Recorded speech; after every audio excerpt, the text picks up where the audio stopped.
Excuse me, ladies and gentlemen. Ladies and gentlemen, I'll be calling this meeting to order in a minute. Could I ask anybody who has not yet signed in at the book when you come in the door, if you could please sign in. Thank you very much. Right. Welcome, everyone.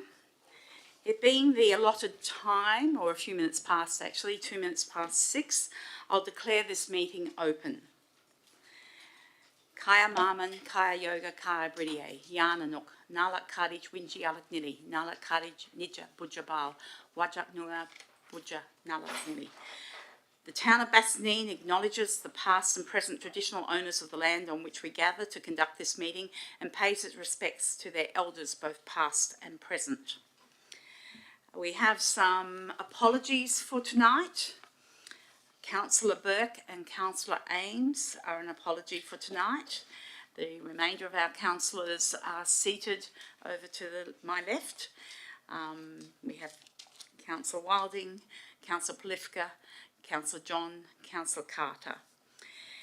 Community members who have also sent in their apologies are Ms Tasma, Mr Von Perger and Ms Seidel, or Ms Seidel. Thank you.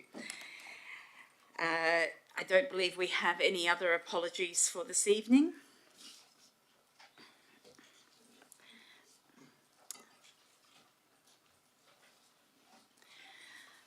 So I'll just reflect a little bit on the year. The town of Bassendean has undergone a number of significant changes that set the stage for a new era of growth and vibrancy under the guidance of our newly appointed CEO, Mr Cameron Woods.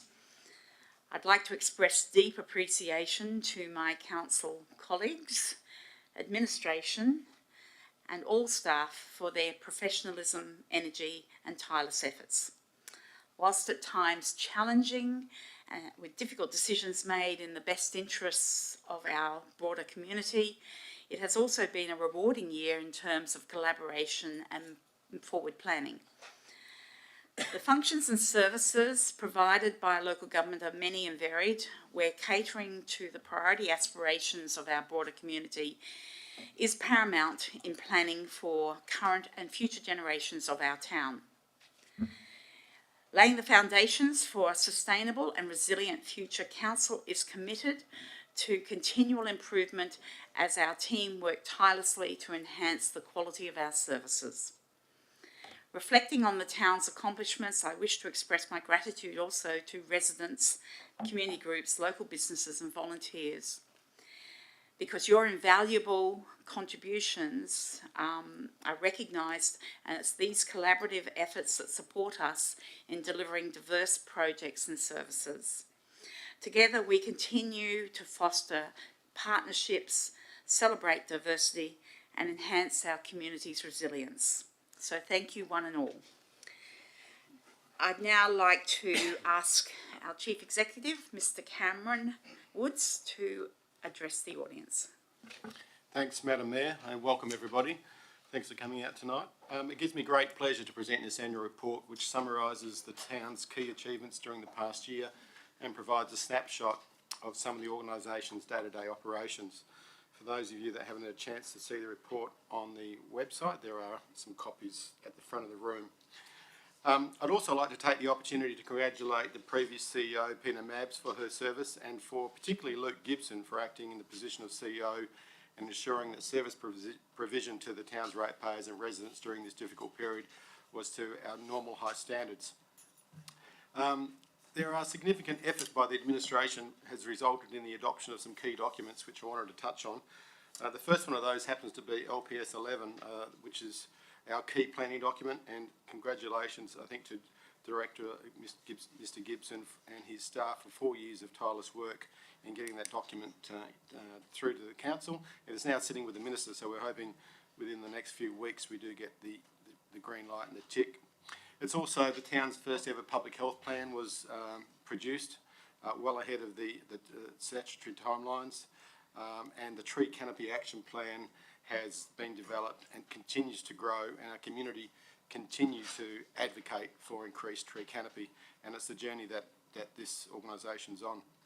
This month we will present our plan for the future, and for those of you that had input to that plan for the future for 2023 to 2033, I congratulate you and thank you for your input.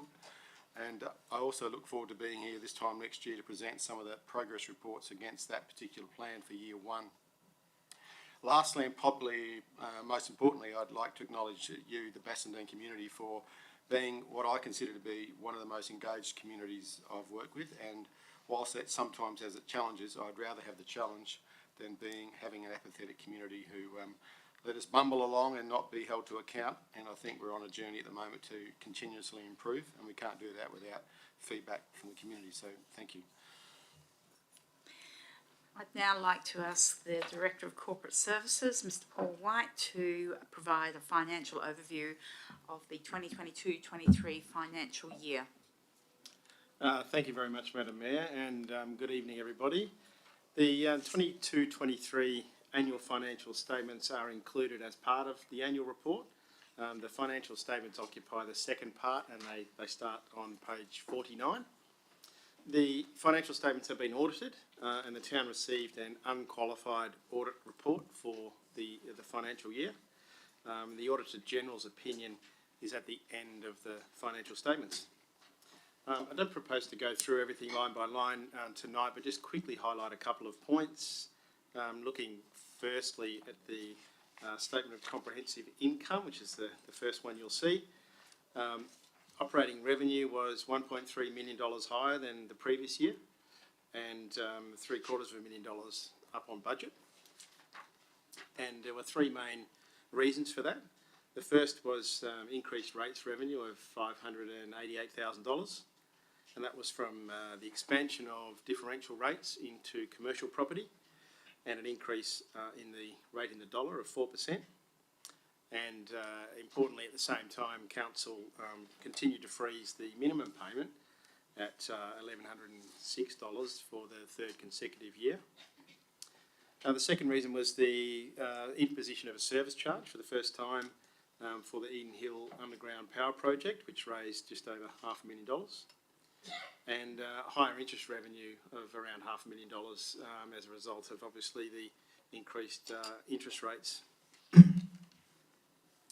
Other revenue was up on budget, but slightly lower than the previous year, and that was essentially just due to a timing difference from the early receipt of a dividend from the East Metropolitan Regional Council. In terms of expenses, operating expenses were higher than for the previous year, which was expected and it was budgeted, and it was largely due to an increase in employee costs of $1.1 million. That arose from modest salary increases under the town's enterprise bargaining agreements with employees, an increase in the compulsory superannuation of 0.1%, and payment of final employee entitlements following the town's divestment of the senior services. The other major item is under the other expenditure category, and that reflects an underground power payment to Western Power of $1.2 million.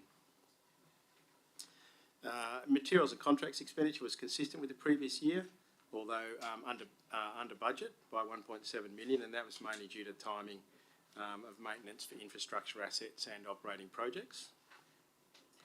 And just lastly, in terms of the balance sheet, the statement of financial position, or the balance sheet, as it used to be known as, I don't again propose to sort of go through that, just really to note the improved reserves position of the town, which increased by $850,000 for the year. That's about all I propose to go into, but the town's Manager of Financial Services, Waruni De Silva, and myself are happy to take any questions. Ladies and gentlemen, before we head into the next part of the annual report, the agenda, which is the acceptance of the 2022-23 annual report, I will allow questions or clarification on any contents of the report.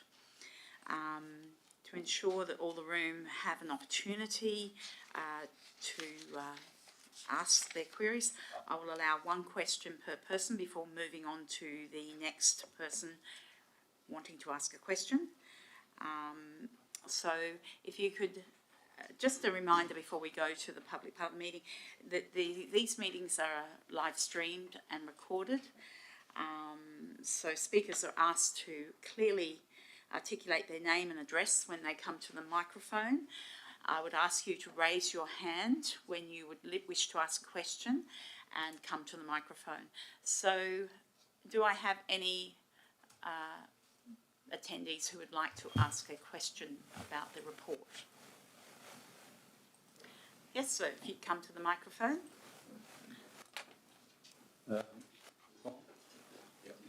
Madam Covell, 16 Wickham Way, Bassendean.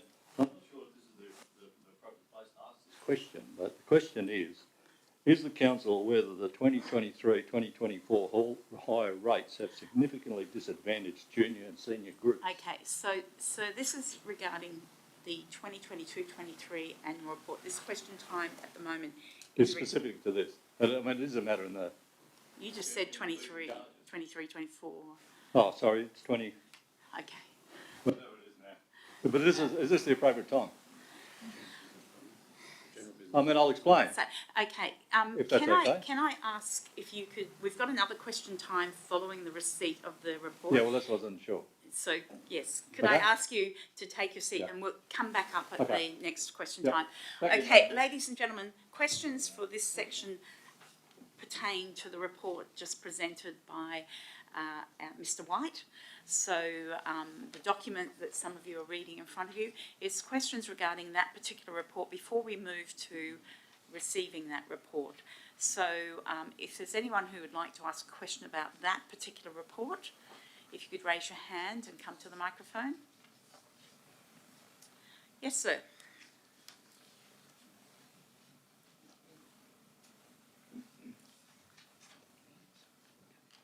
Good evening, Don Yates, 10 Thompson Road, Success Hill. The question relates to budget of 2022-23 and forward planning. Most budgets now come out with forward predictions as to what the expenditure will or won't be. And in Bassendean, seeing we have a tendency now we're going to have more trees, we're going to have more issues to do with trees like block drains and other aspects like that.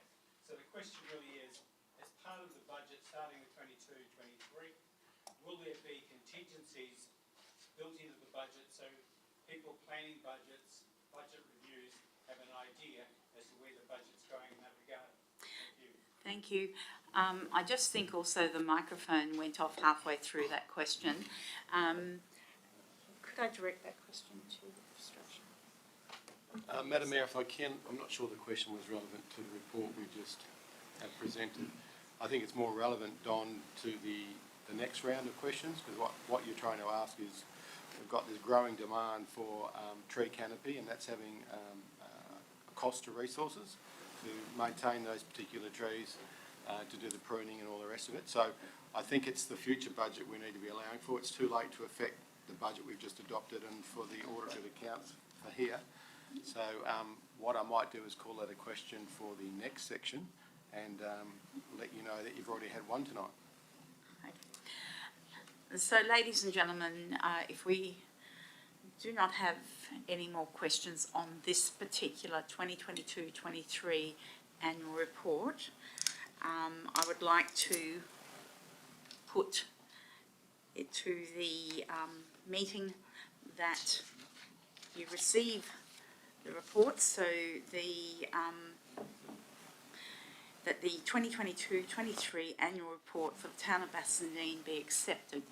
Now, what I would need from yourselves is a mover for that, and then a second. So I have a mover, Mr. McWilliams, seconded Mr. Markham. Do I have anyone against? All those in favour, please raise your hands, and if you just keep them raised for a second. 15. Okay. Is anyone against? Okay, we'll declare that carried. Now we'll move on to general business, which tends to be the part of the meeting that most ratepayers are interested in. So basically, each member of the public with a question is entitled to ask up to 2 questions, but what we're going to do, we're still doing 2 questions or one for this one, 2 questions, before we move on to other members of the public to ask their questions. This is to allow a fair distribution of question time through the audience. If your question cannot be answered at this time, it will be taken on notice and an officer will respond to you as soon as possible. If a question has been received prior to the meeting and the person is not present at the meeting, the CEO will respond by email or shortly after the meeting. So coming on to general business, I would ask again to raise your hand and come to the microphone and to say your name and address before asking your question. So would anyone like to ask a question during this period of the meeting? This relates to general business around the town. Adam. Yes, sorry Adam. No, that's fine, no, that's a bit rusty at these things. Adam Covell, 16 Lucan Way, Bassendean, and you probably look good on this shed shirt on. But, yeah, they'll ask that same question. Is the council aware that the 23-24 whole high rates have significantly disadvantaged junior and senior groups? And I think it's really an unintended consequence of that. I'll just explain that the charges for the wording in the schedule of fees and charges has resulted in a 100% increase in hall hire for juniors and seniors. It only looks like the actual rate, the hire, only went up by $1 to $2, but in reality it actually went up by 100%. And I'll give you an example. This is dated 6th of December 2022, and it's for, at that time it was called Community Weekend Rate, which was at $13.50 at the time. So we look at the 24 sessions of 3 hours on Saturday, we're $972, and ended up then costing, because of the 50% discount, $486. If we now look at the 5th of December 2023, and it's just a weekend rate now, because they've removed certain words. And for the same, virtually the same, it's 3-hour sessions, 25 sessions, $2,062.50. That's 50%, making a total of $1,031. Now that's a hell of a hike for seniors, in my opinion. So as I said, I mean they changed the wording so that the wording previously had a community rate, and the senior rate was half of that community rate. Now that's been removed, and the only rate is just a rate, and it also removed the words commercial. So onto that, previously how it used to be worded was community groups, not-for-profit organisations, clubs, associations, and local residents receive a 50% discount. Sorry, that's the current one. But previously, what it said was, not-for-profit community groups and locals receive 10% discount. Junior and senior citizens clubs and associations receive 50% discount on the community rate. So the community rate at that time was $12.50, and the rate for everyone else is $23. So as a consequence of that, as I said, I mean, it's been a 100% increase. Now, I really don't think the town is trying to discourage seniors to get out and about and do things, and they really want to actually provide access to the hall at a reasonable hire. So again, I mean, seniors come on here, it's a sort of an outing for them. I mean, it's a lunch, it's do their craft, have a bit of chatting, go do some shopping in the shopping centre, and then go home. Currently, I mean, there are a number of seniors that are pretty disturbed about this, and I mean, the seniors really don't need stress onto their lives as the economy it is at the present moment, isn't it? Okay, so I ask that question again. Yep. I mean, is the council aware that there is a significant disadvantage? Okay, so during the budget process, I am aware that there was a change in the text. I am aware that that was an attempt to streamline the process because basically there were so many different categories that in the end people were sometimes complaining that they were being put into the wrong category, they were getting the wrong discount, blah, blah, blah. So yes, I am aware that there was a change in the text. I am not having the fees and charges in front of me. I would actually have to look at that to ascertain. The other thing too is there's different fees and charges for different halls and different facilities. So Adam, could I ask if you could email me copies of the documents that you've got there, and let me have a look at them with the CEO when we meet during later this week? Would you be able to do that? It's just so we can review, because we are going through the process in the upcoming process for budget allocations in this next year. We obviously will be looking at fees and charges as we do every year. So I would be interested in seeing specifically the fees that you're looking at for what venues. Okay, that would be good. Thank you very much. Who would like to? Yes, sir, if you'd like to come to a question. No, the motions are later in the meeting. At the moment, we're just dealing with questions. So, ladies and gentlemen, are there further questions?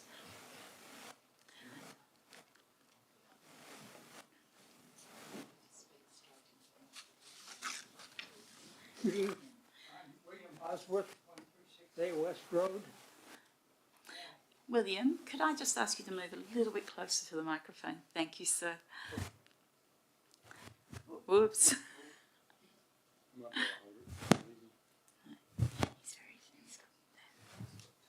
I want to address an issue that I think comes up under the public health plan, and in particular, I find that in the last year and a half or 2 years, there's been a relative weakness on the part of the council and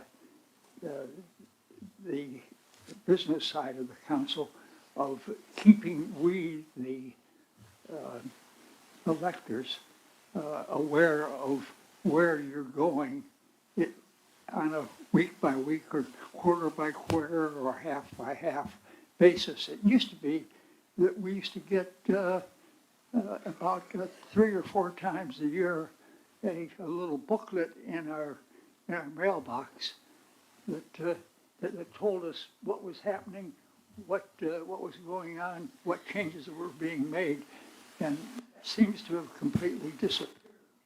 And I don't know why that is, but I would encourage us to get back to doing that. Would you like me to answer that question before you go into Yeah. this? Okay. I believe that you're talking about the printed edition of the Thrive magazine. Exactly, yes, Prior ma'am. before that was called Bassendean Briefings. Yep. And you are 100% correct that the editions are not printed every quarter as they used to be. There are several reasons for that. One of them was in relation to the cost, more so the cost of Australia Post distributing those to ratepayers at every residential address, but also the printing costs. Now, my understanding, and I will refer to the CEO, my understanding is that the editions of Thrive are primarily produced online, so ratepayers can subscribe to get the online version of the Thrive magazine, which I believe is now produced every 2 months, not every quarter. I also understand, and correct me if I'm wrong here, that if you attend the library, a printed copy can be provided to you by printing it off the printer and giving you a copy. I think that's, the printed copy is available through the library, yes. I'll just check. If I can comment relative to your comment, for the life of me, I can't find anything on your webpage that would steer me to finding. Okay, so on the home page, if you scroll down to the bottom of the home page, you will see a section there that says Thrive. And if you click on latest edition, you'll be able to read the latest edition of Thrive on the website. So, I've spent all kinds of time. so If it's there, it's if you're at the meeting at the end, I will actually open it on your device and show Okay. you. So, But along those lines,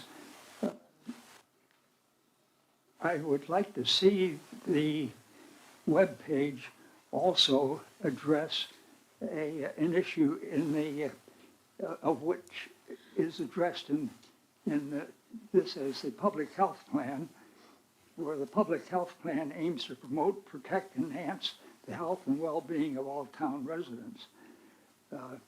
It favors, it endeavors to foster facilities and optimum health and well-being across various life stages, and it addresses a spectrum of health concerns. And relative to that, I can tell you that I have had a couple of circumstances in my own family where in one case, my son-in-law's mother had a heart attack at a family dinner, and she keeled over in her chair and died, despite the fact that my son-in-law is a very well-trained person relative to what you do in those kind of things. At the other end of the scale, my father had a stroke at work, and the work had a little item like that, which is a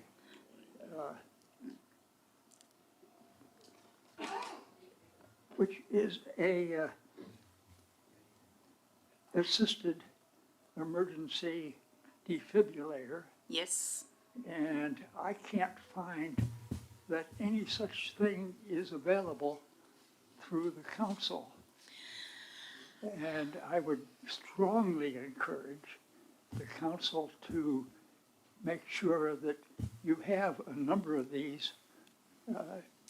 And I'm not going to stand here and suggest where you put them, but if you had about 7 or 8 of them, they would be put to good use.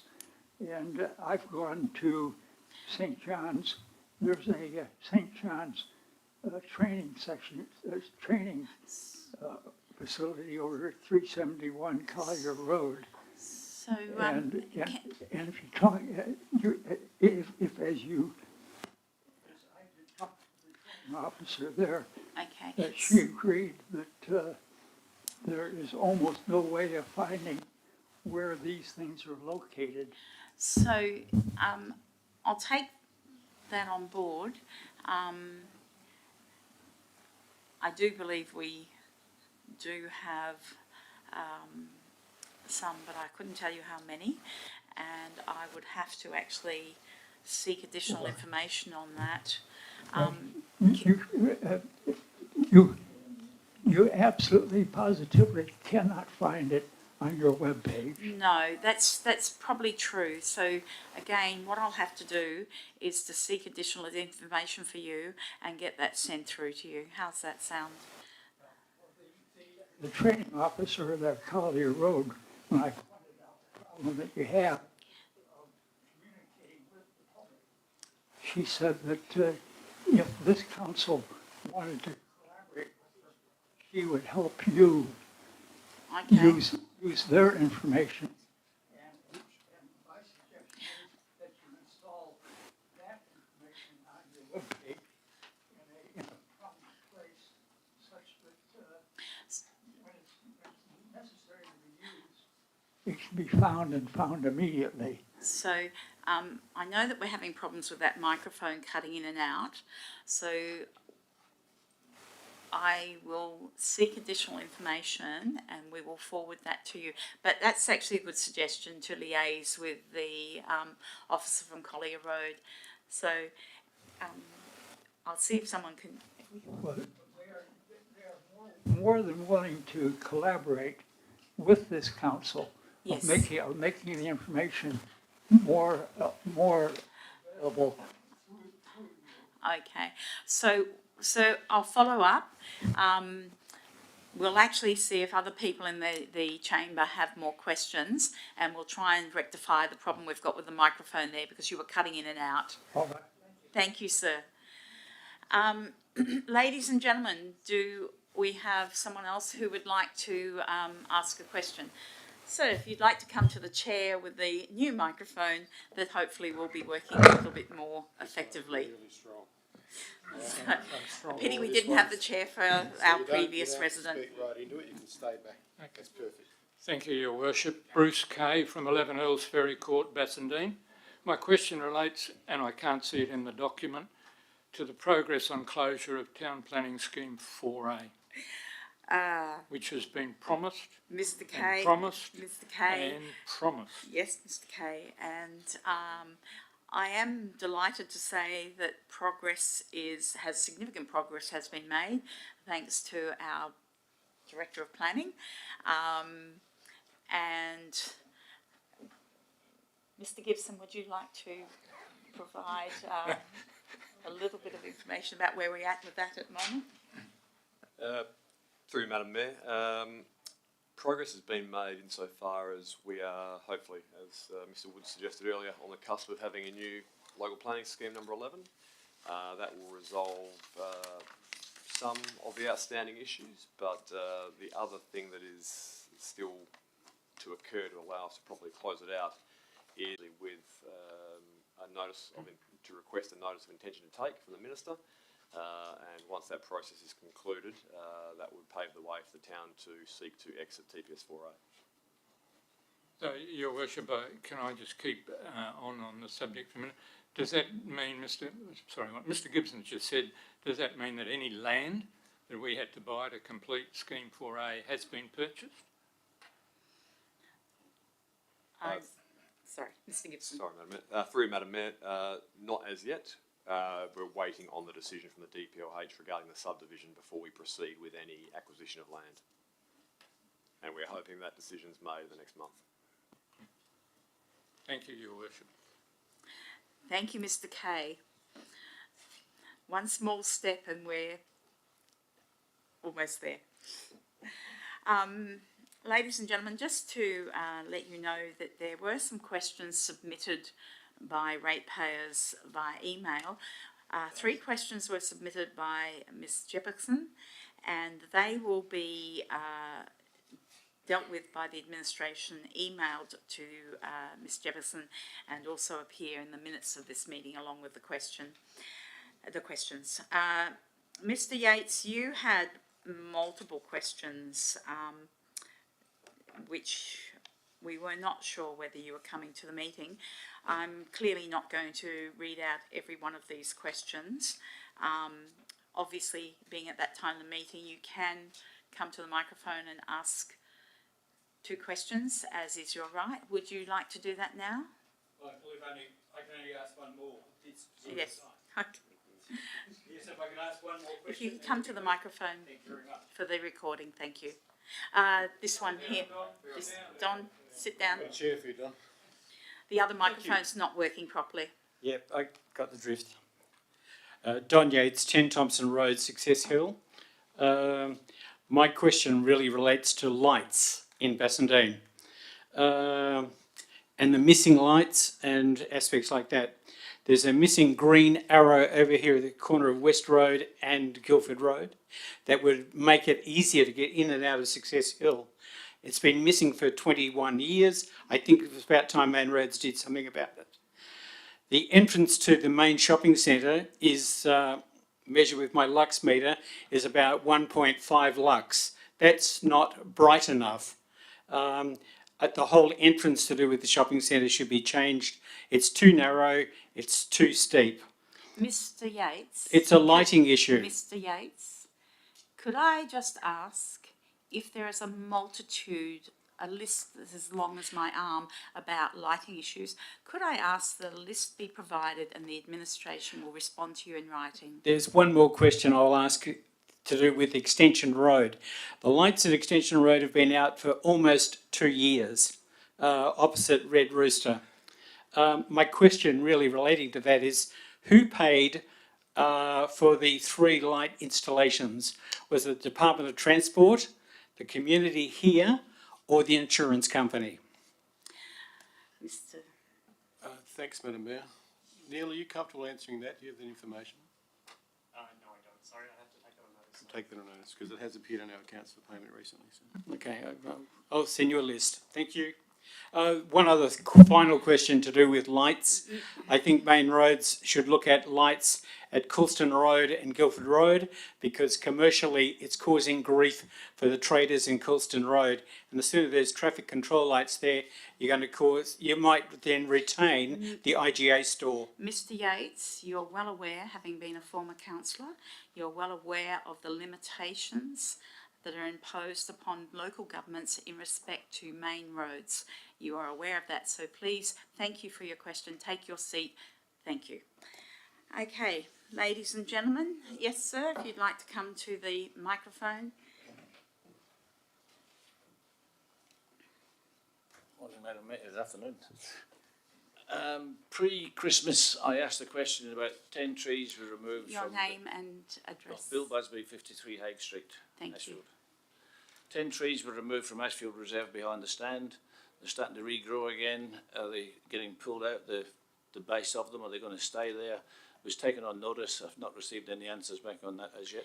Mr. Busby, I believe you've asked this question several times. No, once now. before. Okay, so you've actually also asked it in writing, I believe, as well, but I'm not 100% sure, so I'll stand corrected if I'm wrong. The trees or bushes, whatever you'd like to call them, that were removed from behind the grandstand, along with the backing on the grandstand, was to create more of a view across the oval. I'm sure that you will obviously acknowledge the decrease in antisocial behaviour that has happened since that change. I do not know for sure, because it's an administrative task, I'm not sure what the administration are planning for those. I think they're bushes actually, but I'm 4 not metres sure. tall. So could I ask the officer if you might investigate that and provide a response, or can you provide a response now? Thank you, Mayor. I'm happy to provide a response now. Yeah. So thank you, Bill. Through the Mayor, the trees were cut down at ground level. The intention is that we're going to allow those trees to resprout.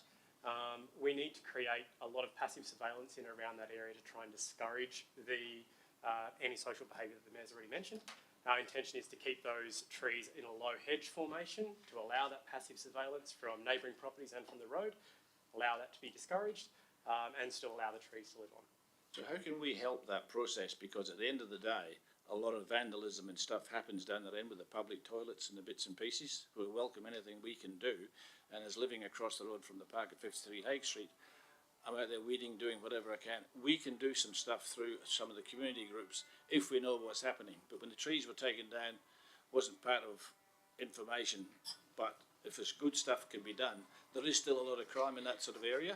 So I'd be really want to know from the police if, when they're saying that there's been a decrease in crime in that area, because there's been some major issues there. Okay. 40 police attended 3 weeks Mr. ago Busby? with 100 people. Mr. rioting. Busby, I'm going to cut you off now because clearly you're a member of Ashfield CAN, and I am very much aware that the presiding person of Ashfield CAN has engaged with our CEO on various issues, and that there have been emails exchanged, and I believe that this is information that our CEO has been progressing with the administration of Ashfield CAN. I have asked about the trees. asked Mr. about the Busby, trees. please. I'm allowing the CEO to actually respond. That's correct, Madam Mayor, but Bill is right. He has, I thought we had answered that, Bill, actually. I thought the email had gone from my own office, so apologies if it hasn't, but it was in the Apologies if system. that has. So if I can just ask one more about the weed control for Ashfield Reserve. Personally, I've been going most mornings when I walk the dog, hand pulling weeds, of which I've done thousands of, which is fine.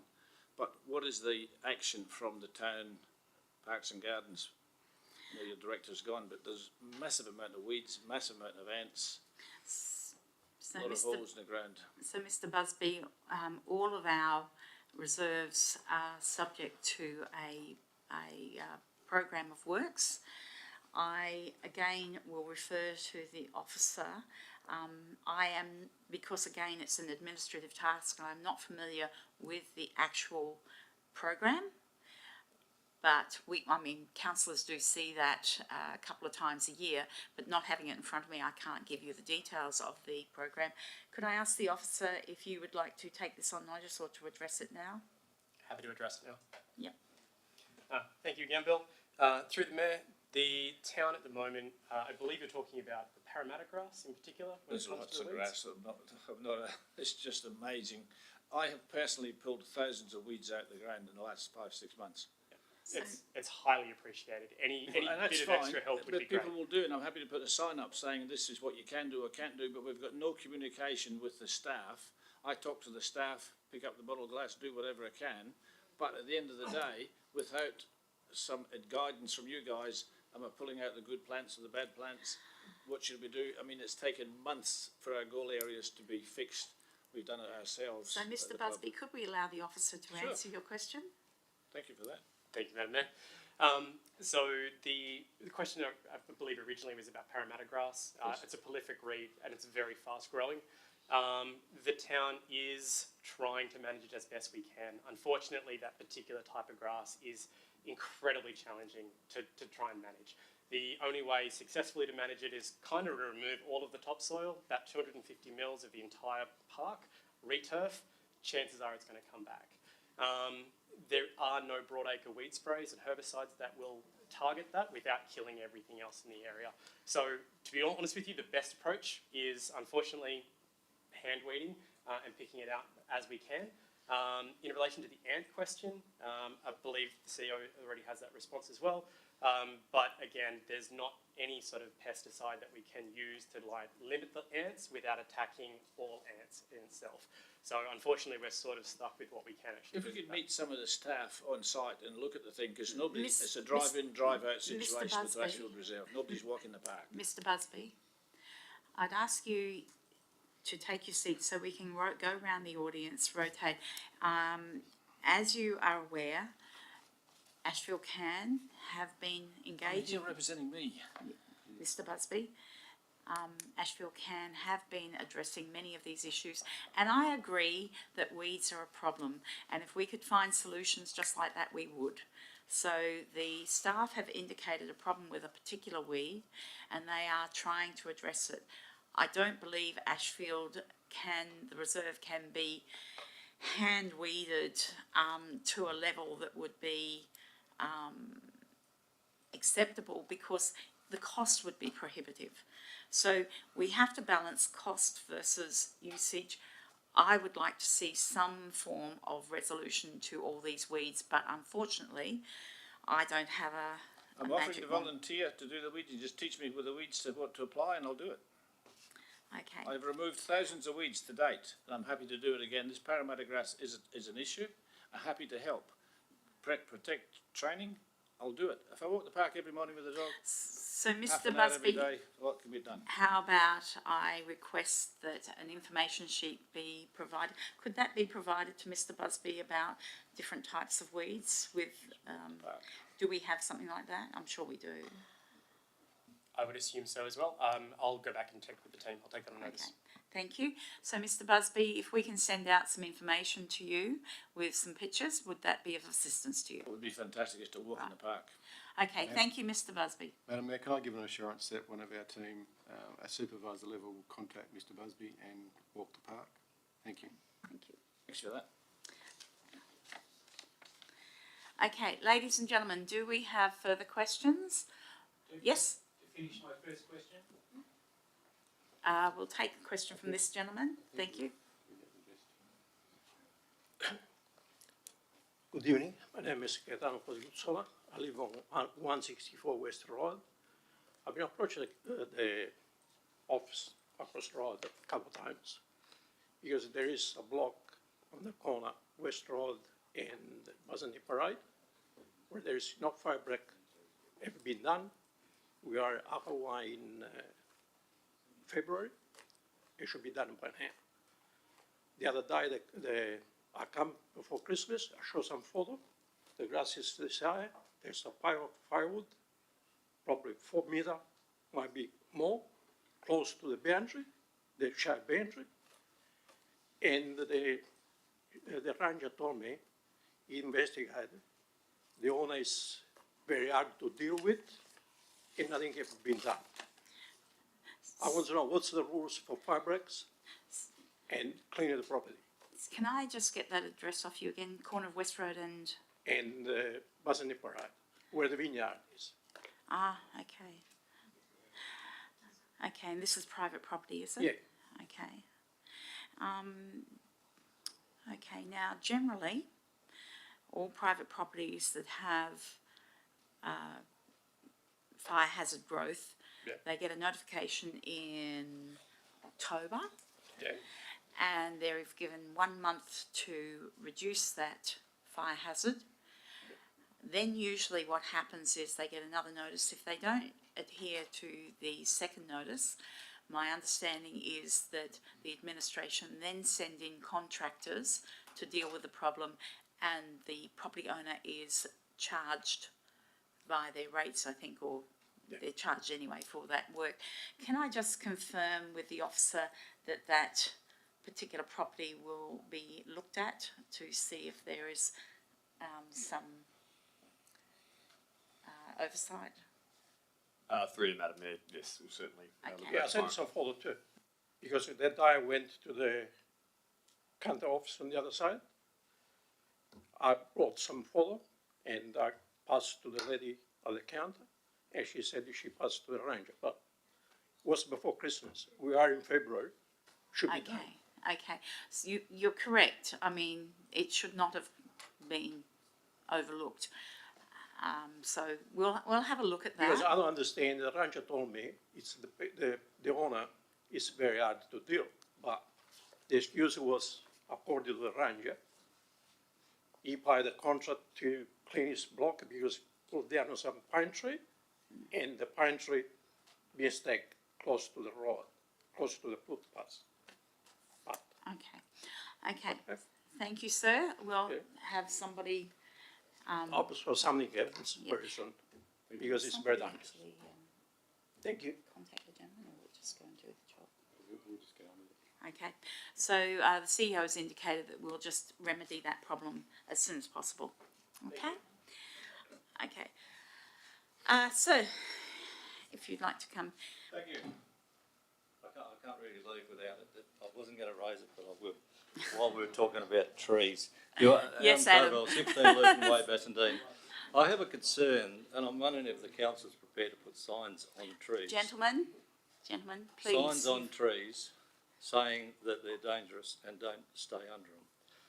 The trees, the older trees in at the river area of, I lost my train of thought, the playground area down at Sandy Beach. Okay, that area there, the older trees there have been some significant branches that have fallen from those trees. And I mean significant. I mean, there was a branch that was that round has fallen down. Each of those old trees has had at least one huge branch. I think there's still one laying there. Now, I saw for 3 days and nights a chap who took up residence underneath that really big tree. Now, I don't really think that was a good idea, and I don't think that people having picnics under them, and there was a recent court case just took place, or whatever it was, I think it was an inquest or something other than a lady being killed by a tree falling on them. Now, I think that those trees that have got the problem, really the council should put something up there to say, don't have your picnic under this tree, or don't stay too close to the tree. So, Adam, you probably won't appreciate the statistics, but statistically in this country, the likelihood of being seriously injured or killed by a falling branch of a tree is very small compared to the statistics of getting in your car. There are many aspects of living in this country. You know that you can go walking at Ashfield Flats and watch snakes at this time of year go across the pathway. Clearly, we live in a country that has various risks, but I personally wouldn't wish to live anywhere else. So I do understand that with heat waves that we've had, that there is stress caused to trees. I also understand that with introduced pests like the shot-hole borer, which probably came into the country with someone who didn't declare an imported piece of wood from somewhere else. We have multiple issues confronting us in our society, but do we go and put signs on every single tree saying don't sit underneath here? What do we have trees for but to shade our environment and to stop urban heat island effect, which in an urban environment is a significant problem as well. I mean, people suffering from escalating heat is a significant problem, as well as a tree branch that might fall. So there are no easy solutions, and I know that a lot of people want us to have easy solutions that we can pull out of our pocket, but I don't personally think that we can label every tree in the town and say it's dangerous to sit underneath these mature trees. So I don't think we have an adequate solution for your statement. Well, I'll just remind you, it's in the minutes, and I hope you're not the one that has to go and talk to a family because one of those branches fell down and killed a kid or killed someone. That's all I'm going to say. Well, I didn't want to talk to the person at the corner of West Road who crashed into another car and had all his airbags blow up on him. So, yeah, we have lots of incidents in life and we address them as we come to them. So there are precautions you can take, but not always. So, ladies and gentlemen, if we don't have Mr. Yates, I believe that you've had your questions. Yes. You have a question, ma'am. Yes, quick question. L. Humphrey, 127A, Whitfield Street, relating to the change of the 55 bus route to a feeder bus number 44. Yes. Is the town engaging in or putting in a submission on the matter to the into the system? I'm aware that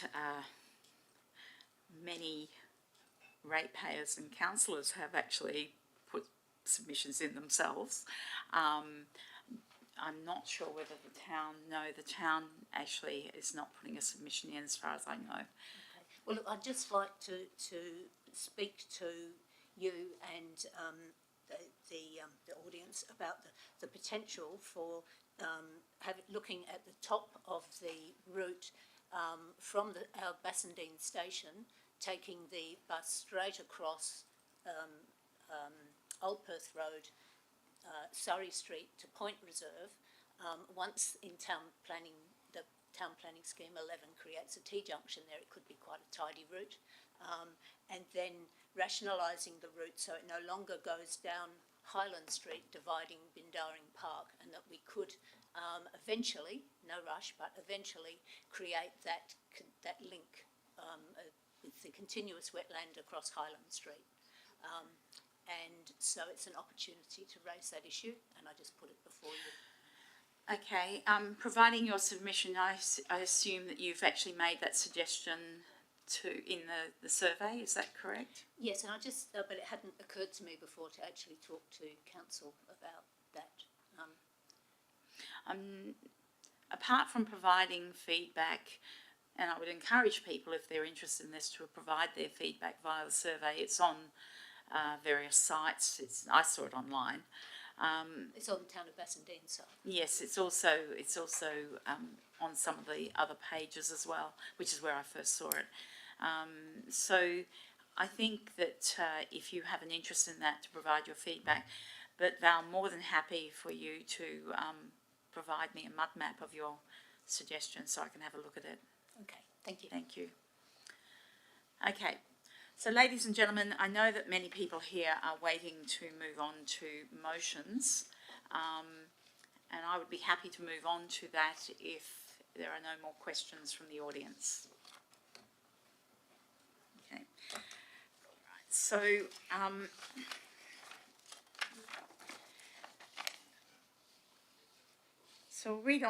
we'll move on to motions now. During this part of the agenda, electors may put forward motions. We do have several motions that have been emailed in to us, so we're going to deal with those first. I will run through the procedures. So when there is a motion, the ones that have been sent in by email, I will read them out so it's clear to the audience what the motion is. Then I'll ask for a mover and a seconder. Well, actually, yes, we'll have the mover if the mover's in the audience. There are two motions that were sent through where the people are not going to be in the audience, and my understanding is that others in the audience are going to move those, so we're not going to deal with those two. Upon the motion being proposed, each speaker is to address myself as the presiding member. Only electors of the town of Bassendean may move or second a motion. The mover of a motion has the right of reply, and this closes the debate.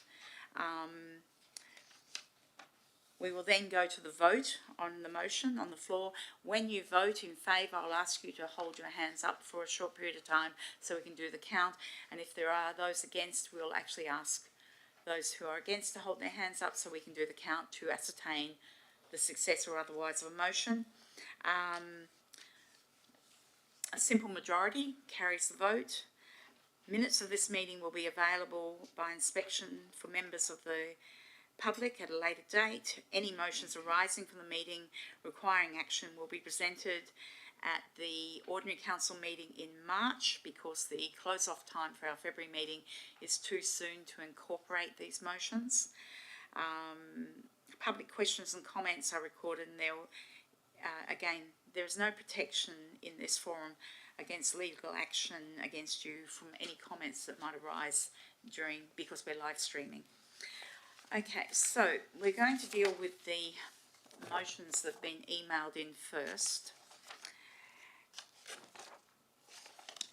Now, I do believe that some of these people are in the room, so the first person I'm going to call up is Alex McKenna. Alex. Okay.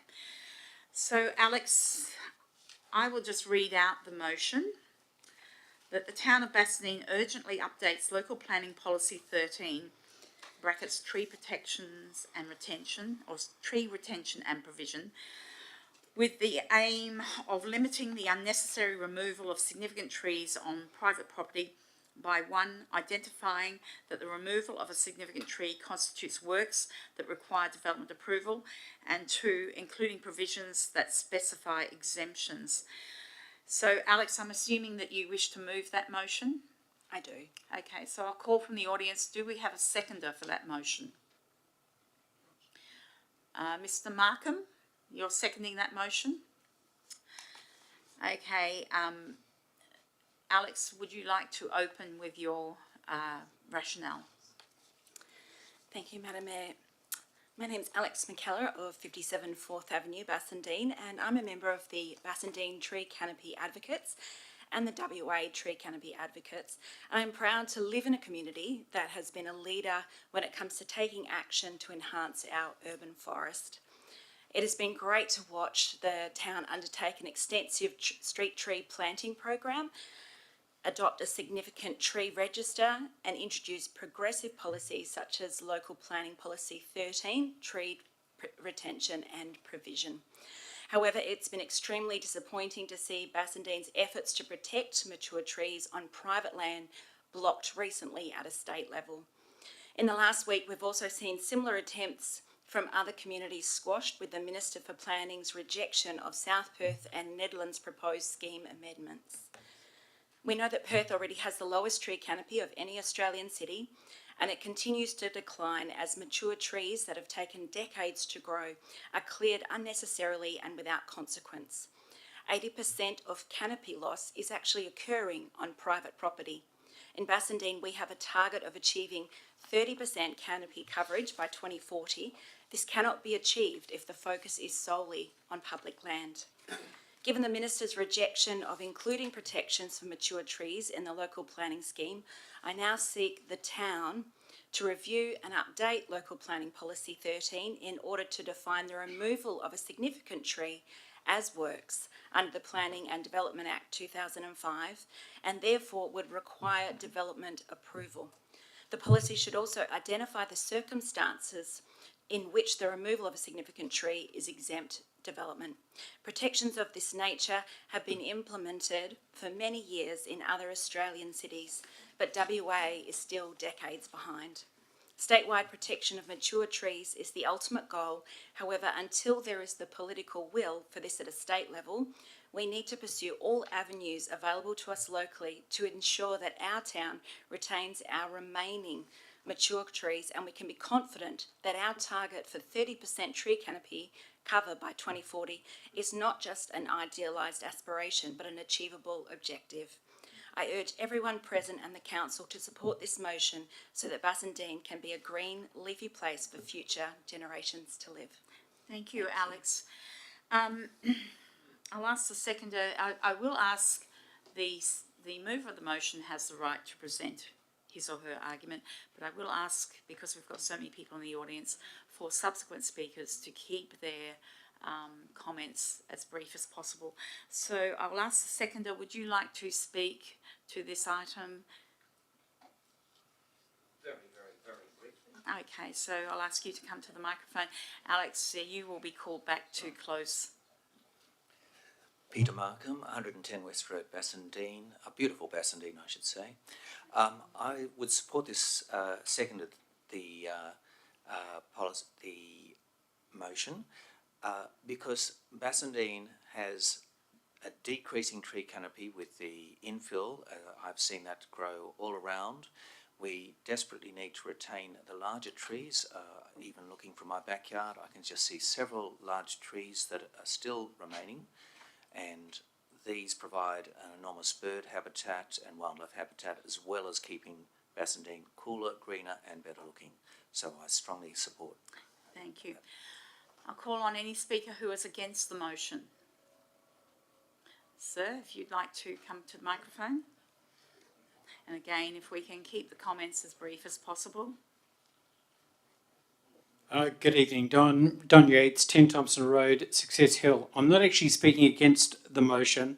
What I'm saying is that to expand the tree count in Bassendean needs to be complemented with an expenditure for the leaves and the storm drain blockages. Storm drain blockages can be between $20,000 and $30,000 to actually repair. And all I'm saying is the town, in their consideration as far as trees are concerned, not a problem, but they do need to consider the consequences of that.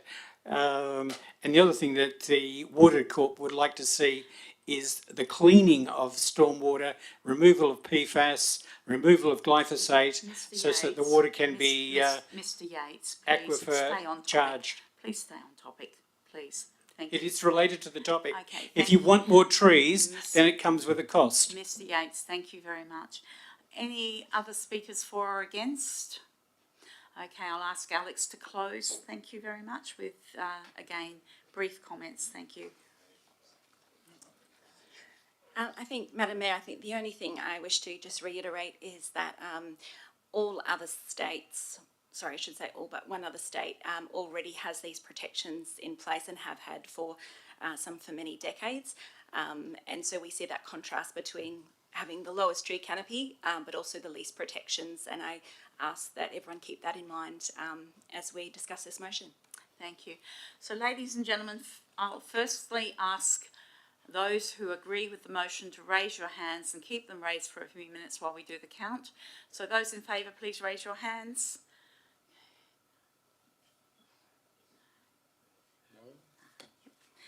Those against, please raise your hands. Okay, so that is carried. Thank you, Alex.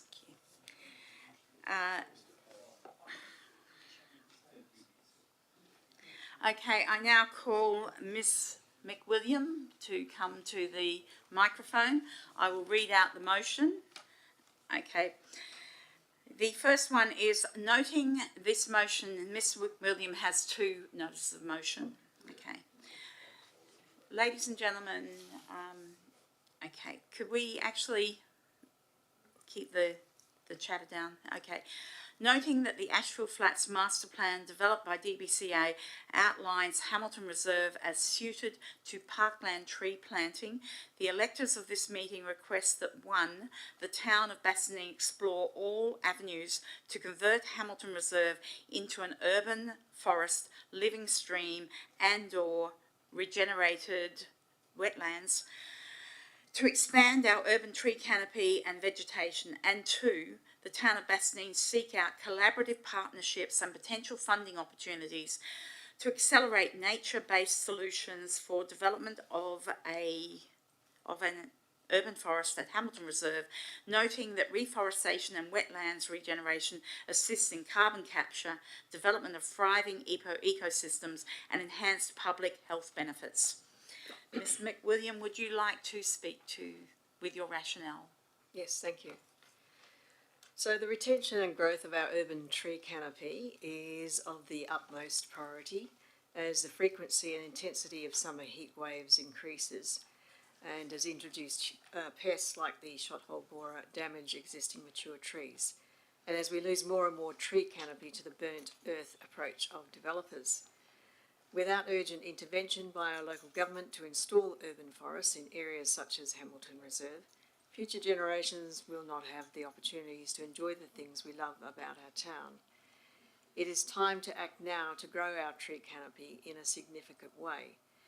It would also be important to maximise natural water supply to such an urban forest, notably via living stream restoration in that particular location, and in the maintenance of wetland areas.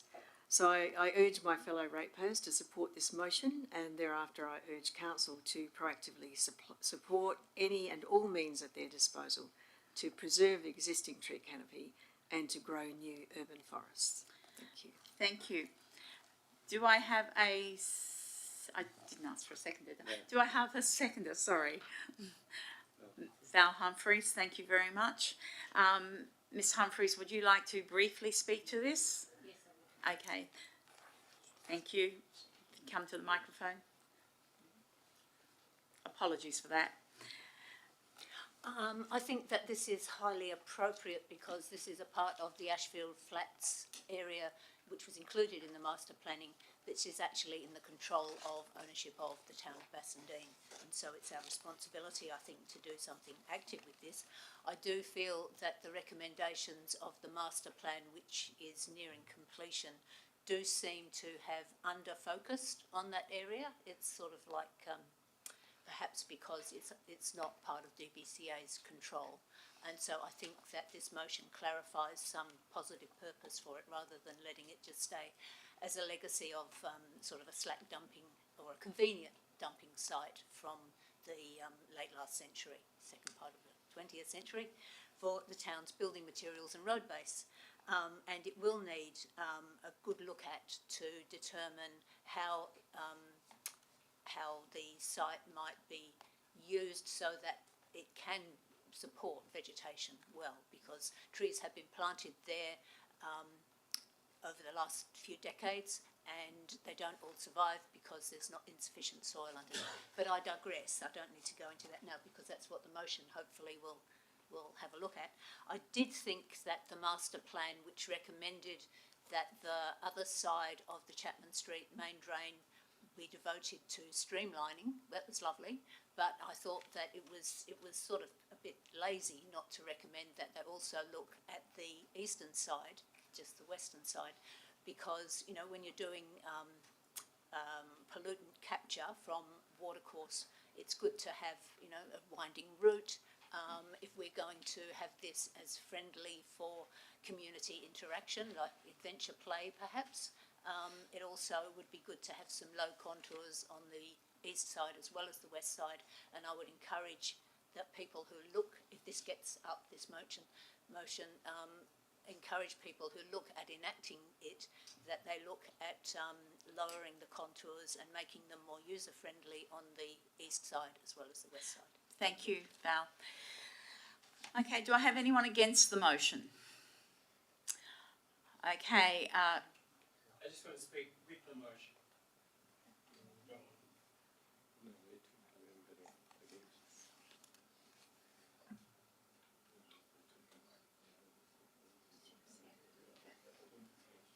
okay, given that there's no one to speak against, I am going to ask the mover of the motion if she would like to close, or you've finished?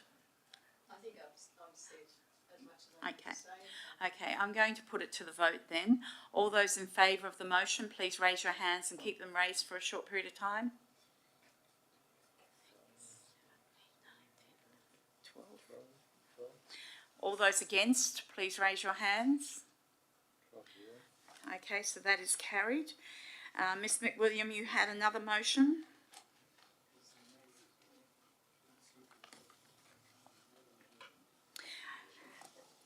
Ladies and gentlemen, I'll read out this motion, noting the aspirations of motion 17 that garnered majority support at the City of Swan 2024 annual meeting of electors and subsequent media publications outlining the potential exploration of a boundary realignment to incorporate some or all City of Swan southwestern suburbs into the town of Bassendean. The electors of this meeting request that 1, the Town of Bassendean Council writes to the City of Swan to express willingness to engage in a collaborative process to review a potential boundary realignment, exploring whether there are synergies for some or all of those adjoining urban communities to be represented by the Town of Bassendean, and 2, notes that the Local Government Advisory Board can assess the merits or otherwise of any boundary realignment proposal, either formally or informally, and should the City of Swan and the Town of Bassendean councils wish to proceed with a proposal, the Local Government Advisory Board will undertake targeted consultation with affected communities and stakeholders for due consideration prior to making any recommendation to the Minister. Now, Ms William, you're wishing to move this motion? Yes. Do I have a seconder for this motion? Mr Peter Markham. Okay, Ms Williams, would you like to? Yes, thank you, Madam Mayor. So my rationale for this request is simply for the Town of Bassendean to engage with the City of Swan to discuss potential realignment of the local government boundary. And this has been prompted by a motion presented by ratepayers at last week's City of Swan annual meeting of electors, and that was passed at the meeting, that this be followed up and looked into further. In that motion, supported by Swan ratepayers, a desire was expressed to address the needs of communities more closely aligned to the town of Bassendean geographically and historically that have similar demographics, urban density and activity.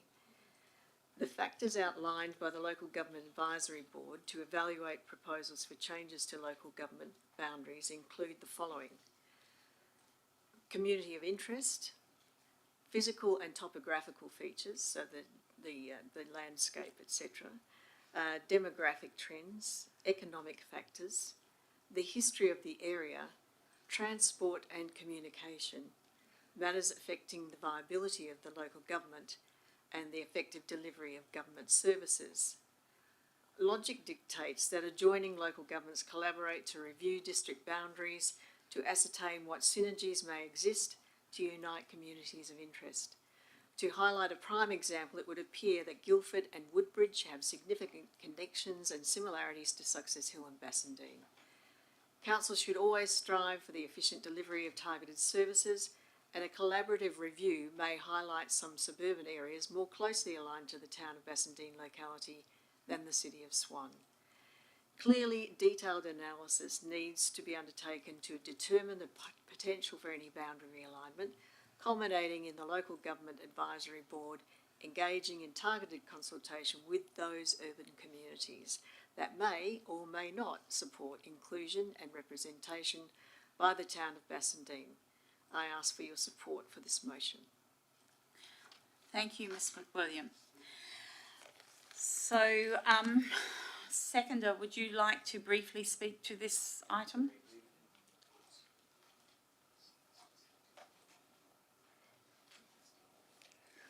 Peter Markham, 110 West Road, Bassendean, still there. I'd just briefly like to say that there certainly are communities that, such as Kiara and Lockridge and other parts of the Swan area, that I think we could potentially be absorbed into Bassendean, which would work very well for us. Certainly, we should be talking with Swan. If it gets nowhere, it gets nowhere. If it means that Bassendean is able to grow somewhat, excellent. If it doesn't, we live with that. But certainly it would do no harm to talk, and it would be no harm in that there may be future attempts to rationalise small councils, and Bassendean is a small council. I, for one, do not want to be rationalised into another council. Thank you, Mr Markham. Okay, do we have any speakers against the motion? Yes, Mr Yates. Thank you.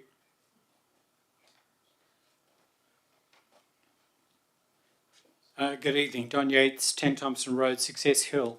Historically, the idea of amalgamation with that part of the city of Swan has been to address the costs of that area.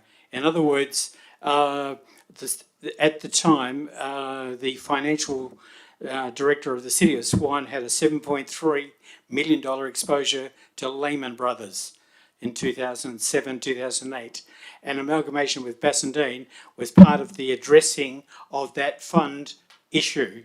And when you look at some of the historical buildings in Bassendean and some of the people from Bassendean who live in Bassendean, who have worked in that area, they also agree that there is a heavy financial cost that could be imposed on the residents of Bassendean to prop up that area.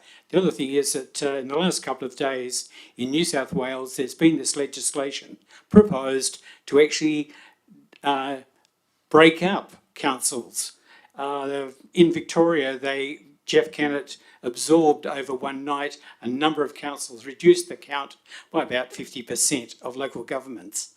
And when it comes to what the New South Wales government has proposed in the last couple of days, they're moving legislation to actually break up councils. So there's no reason why the city of Swan can't be broken up into councils, but amalgamating with Bassendean might be to our community's depth of pocket dent. Mr Yates, this is not talking about amalgamation. The notice of motion It relates is. to boundary realignment. Oh, look, 250 signatures and you can get a possible boundary realignment. If Bassendean wants a realignment, it should be looking north of Walter Road and west to Tonkin Highway. That's the more logical amalgamations if you want a more financially viable town of Bassendean. It has been for the last 15 years. This, unfortunately, is not not how you do it. Thank you. So thank you very much. Any other speakers for or against? Come to the microphone, sir. Thank you. That's all right, Mr Grogan. Okay. Look, this motion is really to look at the whole thing, not proposed to Mr amalgamate. Grogan, actually, for the audience, I just wanted to quickly, because many of you would not be aware of the motion that was presented at the City of Swan and the context of that motion. It was presented by ratepayers who represented, I think, South Guildford and Guildford. Now, those ratepayers suggested that the two councils look at all the suburbs adjoining our boundary, which is Kiara, Lockridge, Guildford, South Guildford, the airport, I think Woodbridge was mentioned there. It was those areas abutting our boundaries. The ratepayers were asking for dialogue on this, that the two councils engage in dialogue, that there is nothing more than that at the moment, and any proposal to change a boundary realignment is a very long process. We're not talking about 6 months, we're talking about years, where analysis is made, communities are engaged with. So that was the gist of the motion at the City of Swan. So, Mr. Grogan, now that you've got a little bit of overview. Yeah, thank you. Michael Grogan, 5 Lamb Street, Bassendean. Yes, I have an emotional attachment to this. My family came in 1829 to Guildford and 1830. The hides and the couches, and in fact my great-great-grandfather operated the ferry service between Guildford and Bassendean for a while till he was a doctor when he ran out of money. I also went to Guildford State School. We had a lovely house up in the Morrison estate, and my whole family, we've had an attachment with Bassendean and Guildford for that time.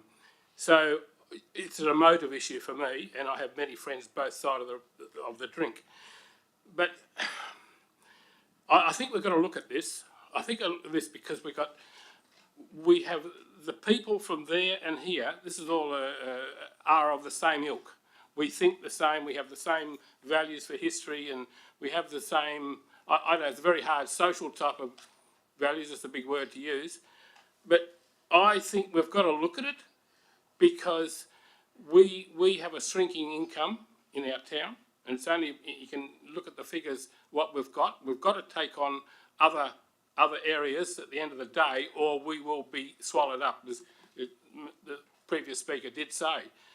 I think it's a good idea to look at it. I have a strong attachment to that area of Hazelmere, West Guildford, or not West Midland, which is the other area, South Guildford, all through there. It's the same psyche as this town. We are an area which other people would kill to have. And that's why we've got what we've got. And maybe we should really look at this and pursue this and support Hillary's motion. If it doesn't go through, it may be a matter of time, a number of years before it does. But we don't know unless we really look at the avenues for it. So on that note, I'm happy to support Hillary's motion. Thank you, Mr. Grogan. Ladies and gentlemen, I would like to invite Ms McWilliam back to close. Again, ladies and gentlemen, we start keeping these fairly short because we've got quite a few of these to get through. Thank you, Madam Mayor, and I concur entirely with Mr. Grogan's thoughts and suggestions in support of the motion. I'd like to thank Mr. Yates for acknowledging that there are opportunities to actually merge with suburbs that they actually follow the Tonkin Highway north and west. So, but yes, they should be adjoining our boundaries before we approach. Well, we won't do the approaching, and that'll be done by others who have that role. So I think there's a real opportunity here to be had, rather than looking at Lehman Brothers or some history there. Obviously, these are things that will need to be considered in due course by those who are going to undertake that work. And yes, we would hope to arrive at a position in the near future, not too far away, hopefully, that allows us to make proposals in both Swan and the town of City of Swan and the town of Bassendean to enable this to happen for the benefit of all those involved. Thank you. Thank you, Ms McWilliam. Ladies and gentlemen, I'd like to now put that to the vote. All those in support of this motion from Ms McWilliam, could you please raise your hands?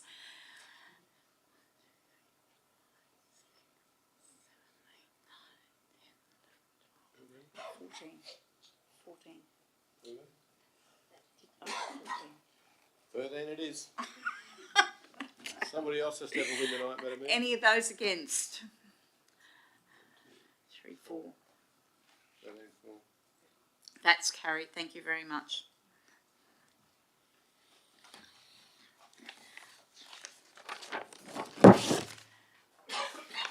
Okay, now, my understanding is that there was a gentleman, Felix, who was going to present a motion, but I understand, Mr. Markham, that you have engaged and are going to provide that motion. Is that correct? Could I bring that forward to the... So I'm calling you from the floor, Mr. Markham, so I will ask you to read out. Oh, you've got the motion there. Thank you. Okay. Okay, so I'll read out the motion that the town of Bassendean mandates street trees on residential verges in all areas of the town as is practicable in order to, 1, achieve near continuous tree canopy cover as priority over residents' objections to accommodate street trees as outlined in Town of Bassendean Street and Reserve Tree Policy Section 1C, and 2, remain on track for 30% tree canopy within the town by 2040. Mr. Markham, if you would come to the chair. Now, next I'll ask if there's a seconder for this motion. Ms. McWilliam. Okay, Mr. Markham, if you could provide your rationale. Peter Markham, still at 110 West Road, Bassendean. The rationale for this is that we really have a shortage of trees in Bassendean and canopy coverage already. We are also seeing a great deal of infill, and the one area where council has a great opportunity to expand tree planting, of course, is the verges. The key issues with tree planting is the street ambience, the bird and wildlife habitat, which is surprisingly good with a good tree, the air quality improvement, and of course the climate crisis and mitigating that. Now, the urban heat island effects have been mentioned before, so the expanding tree canopy has a major role to reduce that. During the recent heatwave conditions, temperatures in the shade were several degrees cooler than the Weather Bureau temperature. We were looking at 41 in the Weather Bureau. However, unshaded surfaces were an average of 25 to 30 degrees hotter. That's 41 degrees, and add another 25 to 30 degrees, you're looking at pretty hot. So locally, on the 11th of February, the 1 p.m. Weather Bureau of 42 degrees centigrade, the undershade temperature of 33 degrees, unshaded footpath 59 degrees, unshaded roads 61 degrees.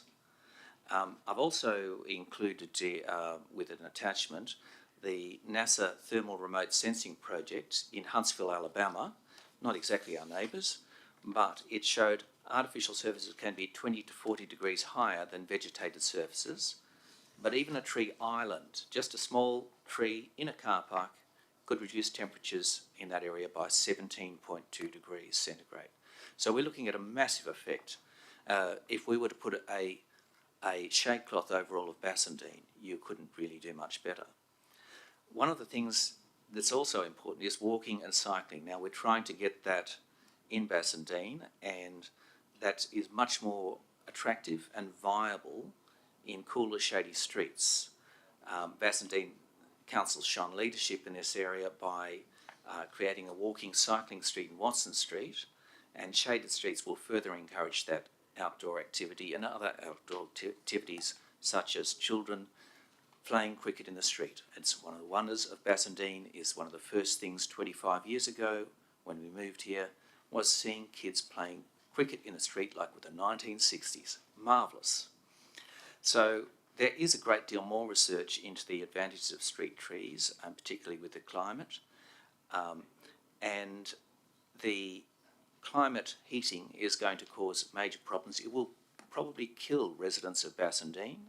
Elderly residents who have no air conditioning or where the power goes out are in dire danger now and in the future. So we have to act together. I believe that this motion will help us, if it's carried, it will help Bassendean to help survive and help residents survive. It will put forward the ability to change things in Bassendean and make it a better place to live. Mr. Markham, your time is up. Thank you. So thank you very much. Seconder, did you wish to?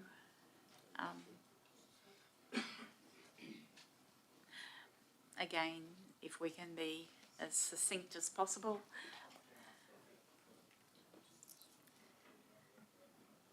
So, as Mr. Markham has already alluded to, the reduction of temperature in the shade factor, the shade impact is well known in discussions in Australia. Since I arrived in 1963 as a 7-year-old, my father noticed it very early on in the piece.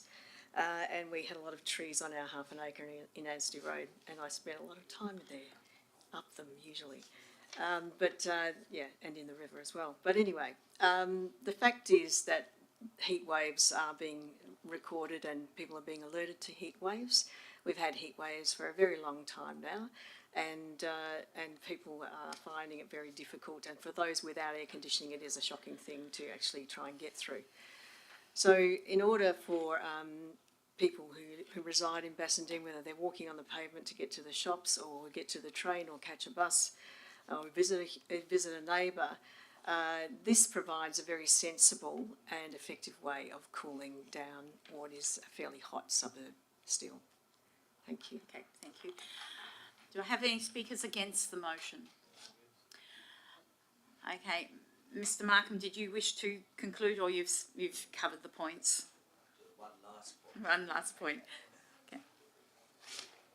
My last point would be that if you go to the western suburbs of Perth, there are long, shady avenues, very attractive, pushing up house prices, if anyone cares about that, and making it a very attractive environment.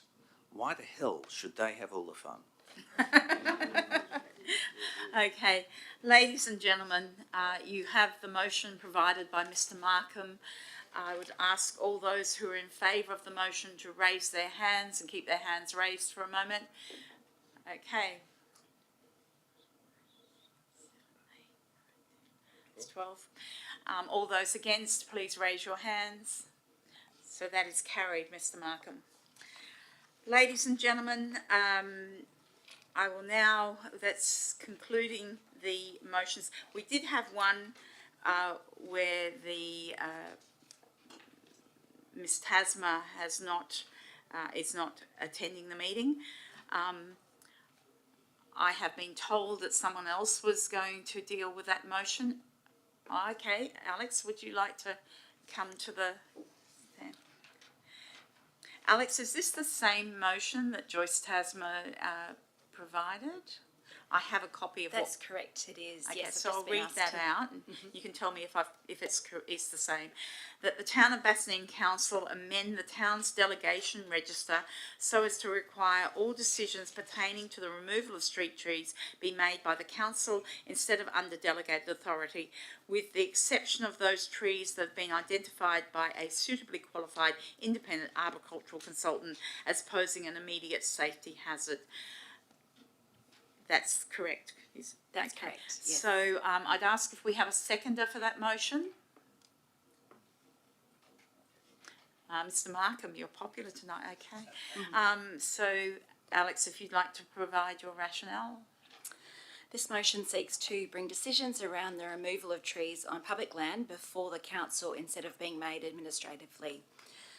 For the efficient operation of the business of local government, councils delegate many operational decisions to the CEO.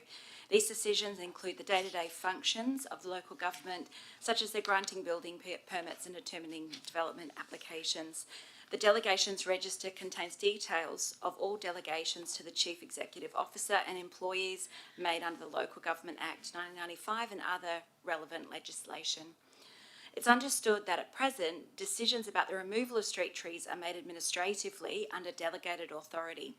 Following a receipt of a complaint about a street tree, local government officers will assess the tree and its impact on any private property, consider options for management and seek guidance from LGIS, the local government insurance scheme, about liability issues. Over recent years, decisions to remove tree assets have often been made without the community, and at times councillors being aware. As it is an operational matter, neither the community or councillors have the ability to have any input into or influence over these decisions. Mature trees of enormous value that contribute significantly to the treescape and livability of our suburbs have been removed when their roots are thought to be impacting on private property, such as boundary fence or driveway, of far lower value than the actual tree itself. Perth is facing a canopy crisis, and we need to value and protect our street trees, which are precious assets belonging to the whole community. Mature trees that the town and community have invested significant funds into purchasing, planting and nurturing over many years should be retained wherever possible, and all options explored, with removal being an absolute final resort.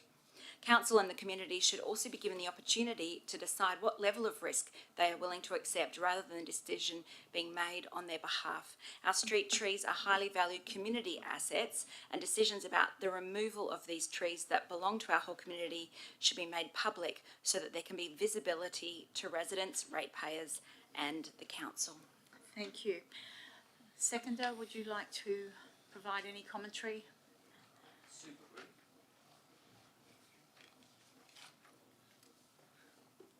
Peter Markham, 110 West Road.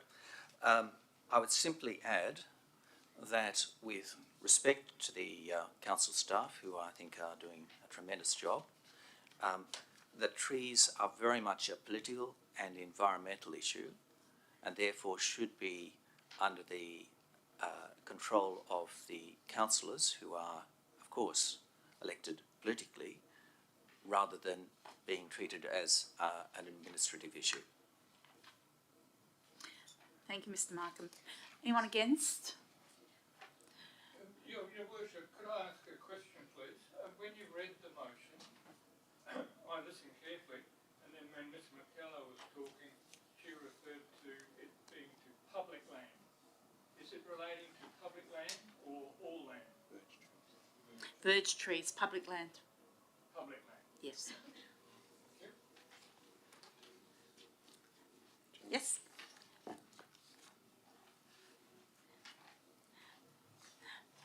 Did you wish to speak against or for? Against. Okay. Peter Robinson, 3 Ashfield Parade. Look, I'm a little bit uncomfortable with this one. Council delegates many things to the officers, and I think this reflects a lack of confidence of the public in the council being able to manage their delegations properly.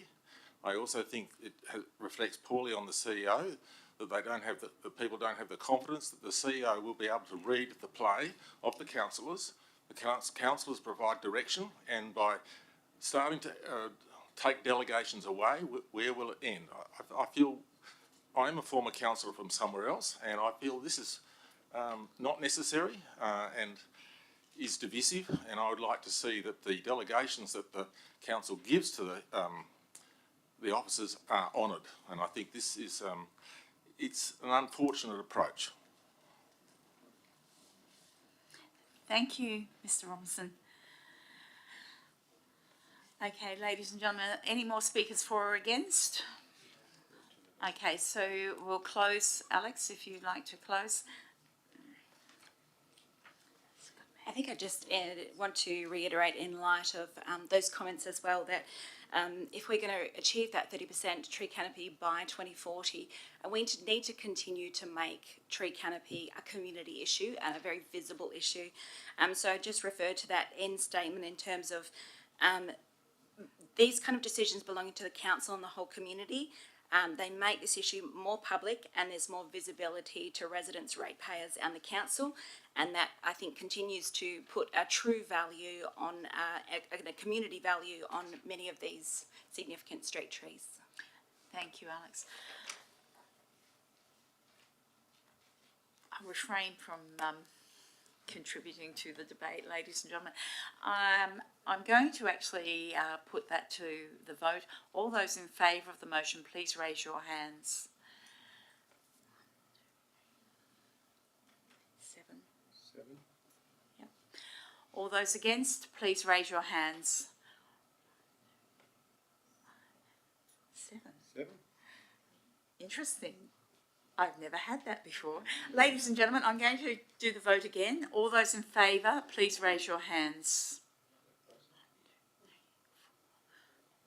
7. All those against, please raise your hands. 1, 2, 3, 4, 7. Okay, that's really interesting.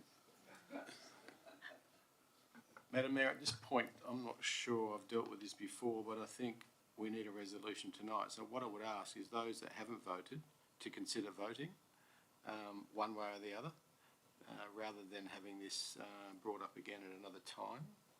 And that's me speaking off the cuff without checking the regs, but I'm not getting a tap on the shoulder to say that's wrong. So I'd prefer those that haven't voted, we reflect for a couple of minutes and then we'll call for the vote again.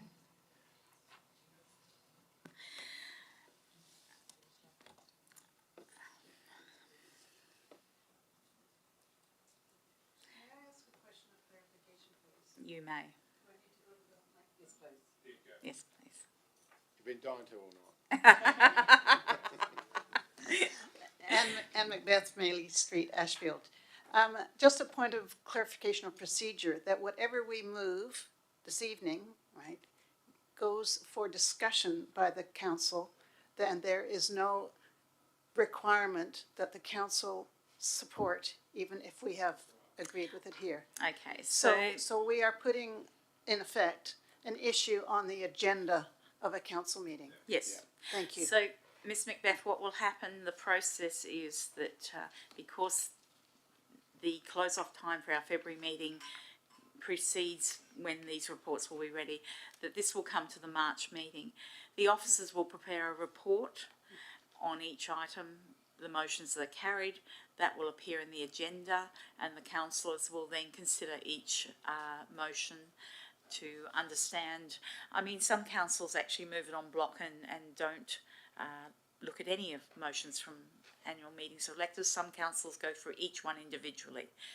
I think that the officers' report on some of these motions may provide some clarity, but at the moment, this is meeting of the residents. The residents are putting forward their motions, their arguments for and against, and we as councillors and the administration don't really choose to overlay our opinions onto that at this stage, because this is your meeting. So you are 100% correct. Thank you. So, ladies and gentlemen, I'm going to do the vote again and would hope that we get a resolution today. So, all those in favour of the motion, please raise your hands. 7. 8. Oh, 8. Sorry, I didn't see you there. Okay, put your hands down. All those against the motion, please raise your hands. 8.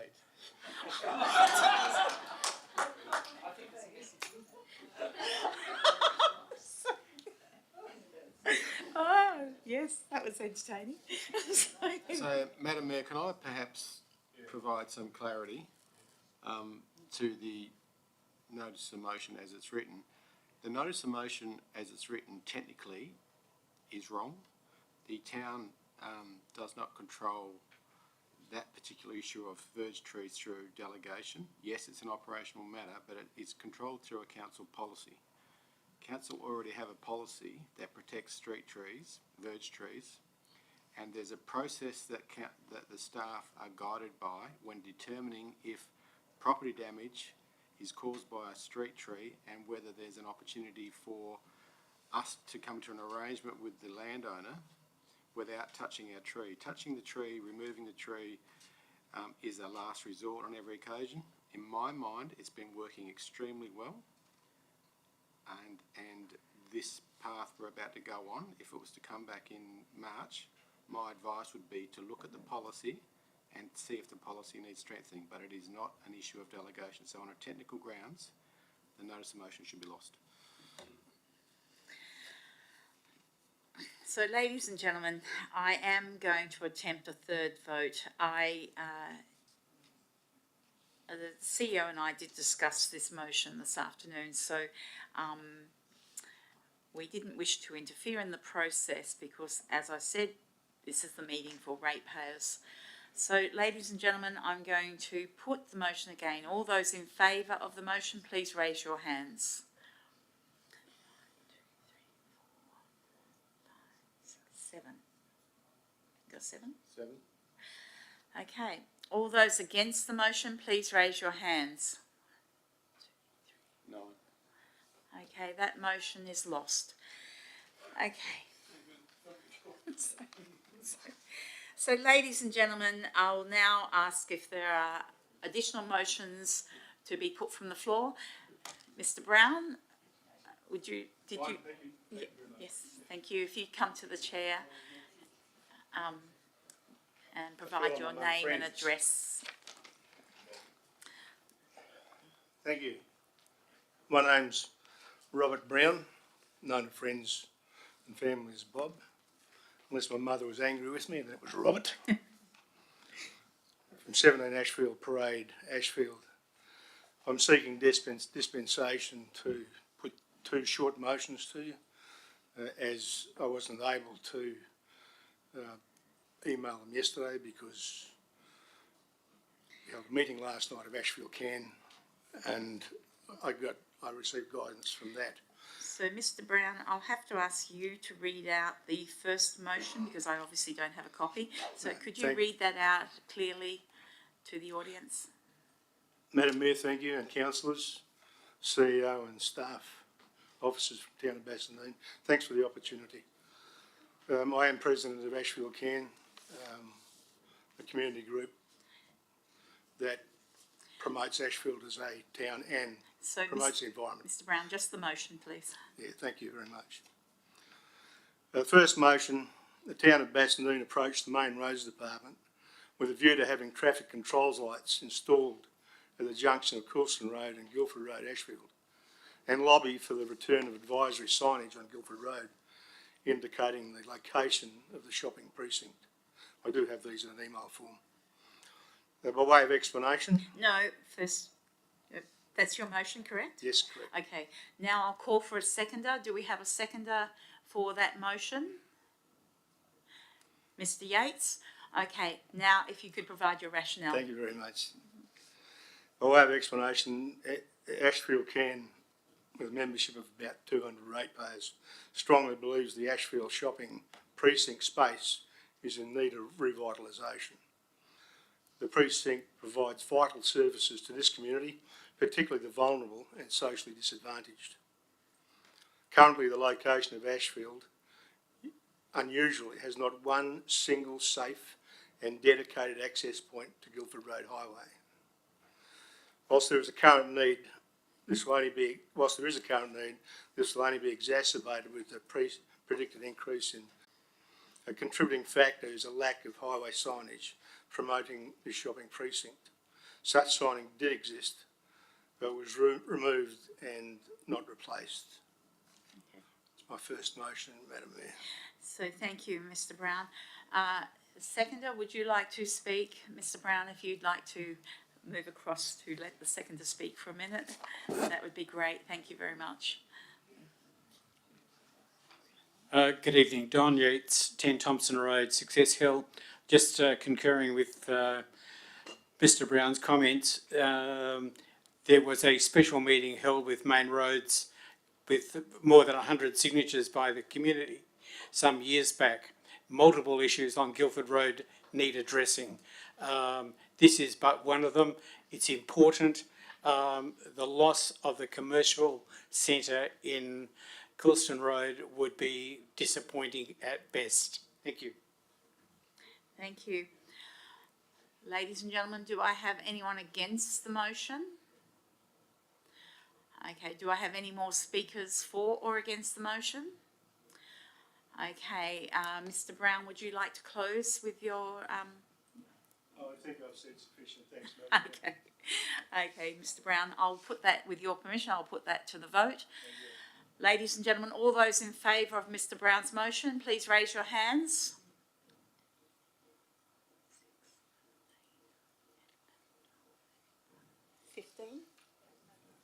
Okay.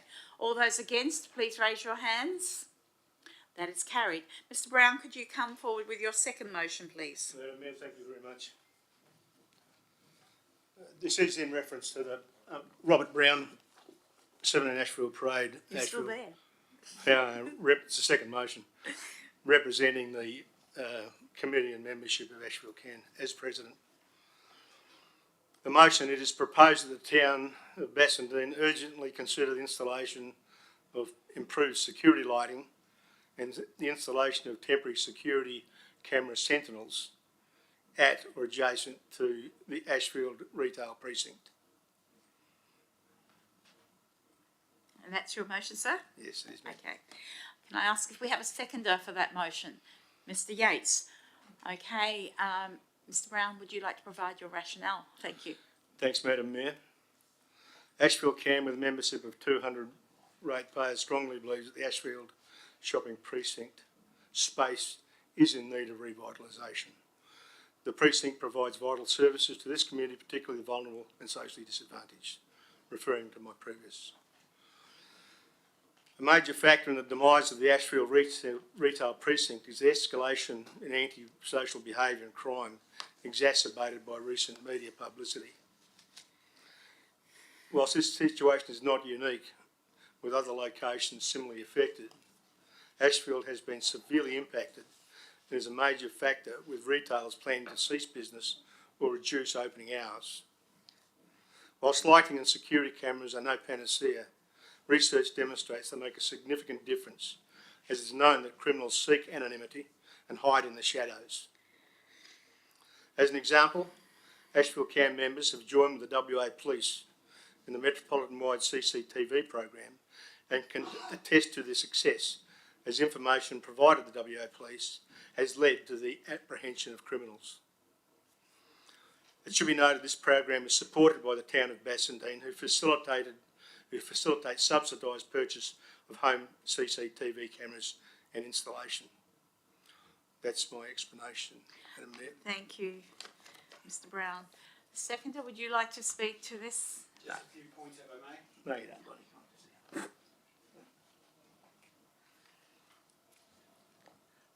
Don Yates, 10 Thompson Road, Success Hill. This, for those people who haven't seen it, is a lux meter. When you look at outside the IGA shopping centre in Coulston Road, it is at best disappointing. It's one of many locations where the lux light level can be improved.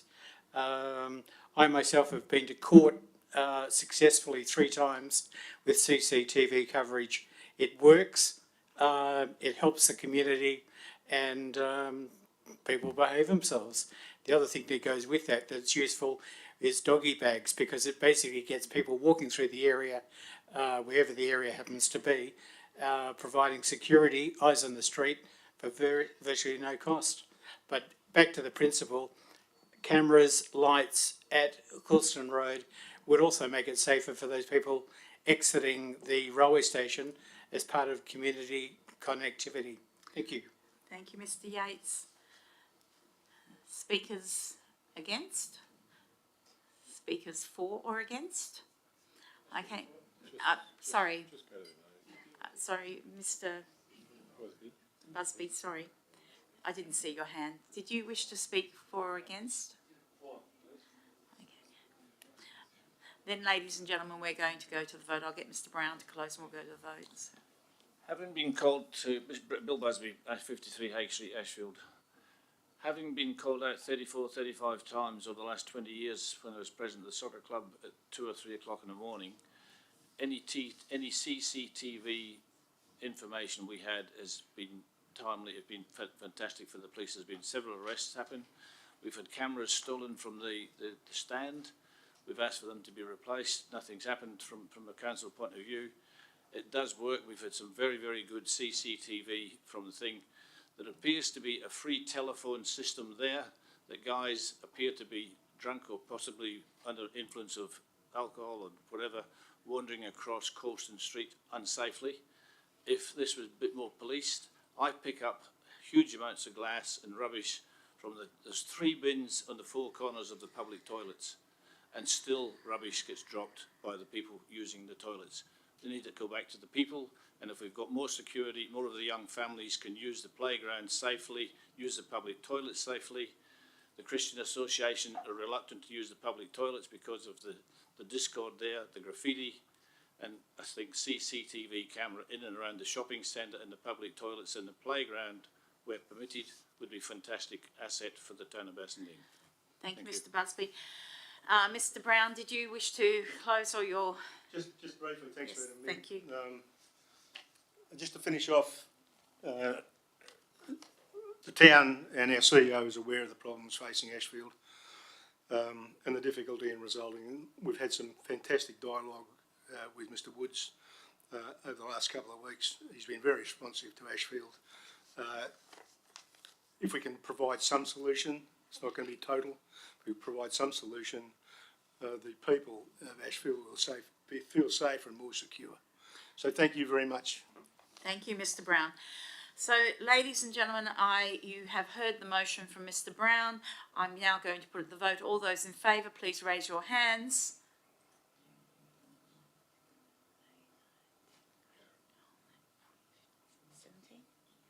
Okay. All those against? I declare that carried. So you had a motion to provide. I did actually email it in, but I think I was late. Okay. So I will ask you to read it out in a clear manner so that everyone in the room understands what the motion is, sir.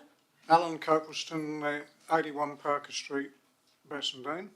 It's unlike the other motions, this is very, very short.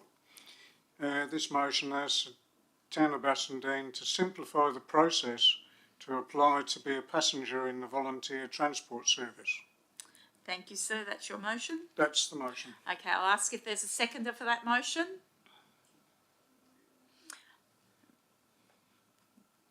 Yes. Okay. So, would you like to provide your rationale?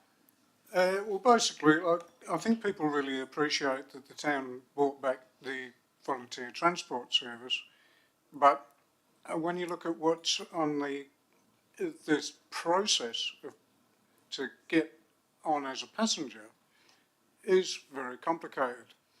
It involves personally going into the town of Bassendean, which that's all right, but then you have to go to see a doctor.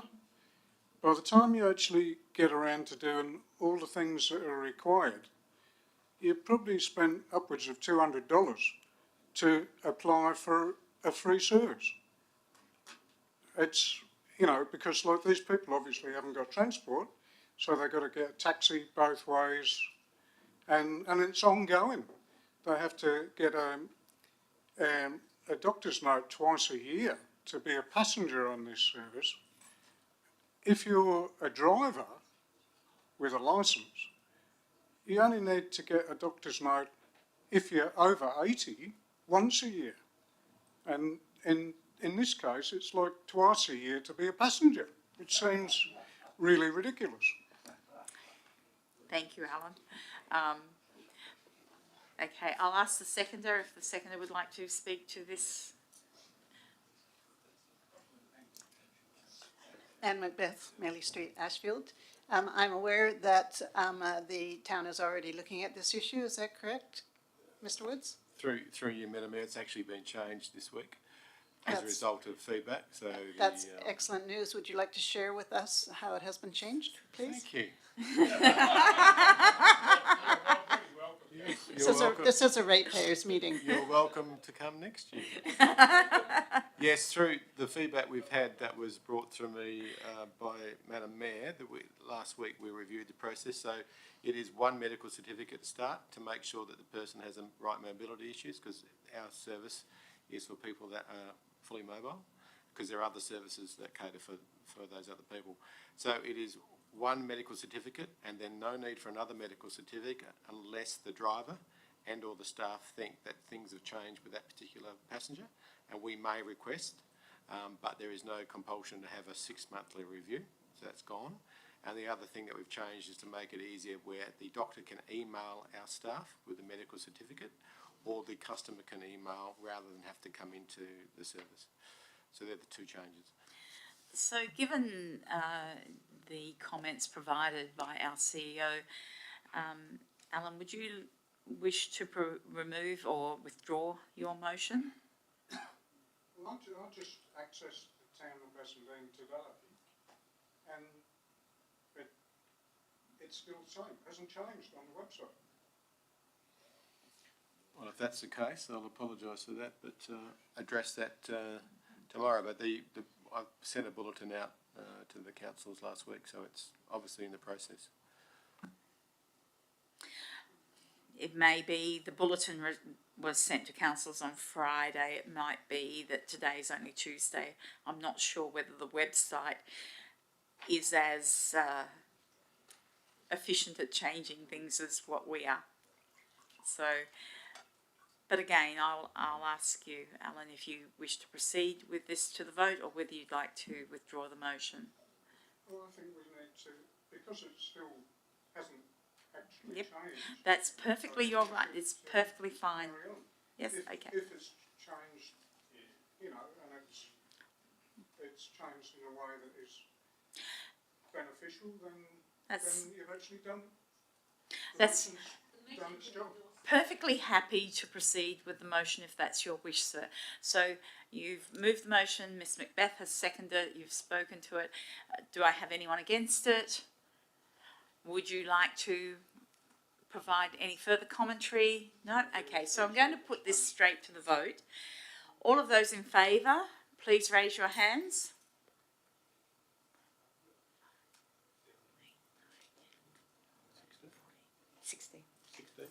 All those against? Clearly that's carried. Thank you very much, ladies and gentlemen. Now, unless there are any other motions hiding behind folders or I would like to, I can't see any hands going up, so I'd like to conclude this meeting and say thank you very much for attending. Your input is very valuable, and the manner in which you conduct yourselves in these meetings is very much appreciated. Certainly, our community are, as Mr. Woods indicated at the beginning, very involved and very, very keen to see the best outcome. So thank you very much. So I'll declare this meeting closed at 8:05. And the recording is...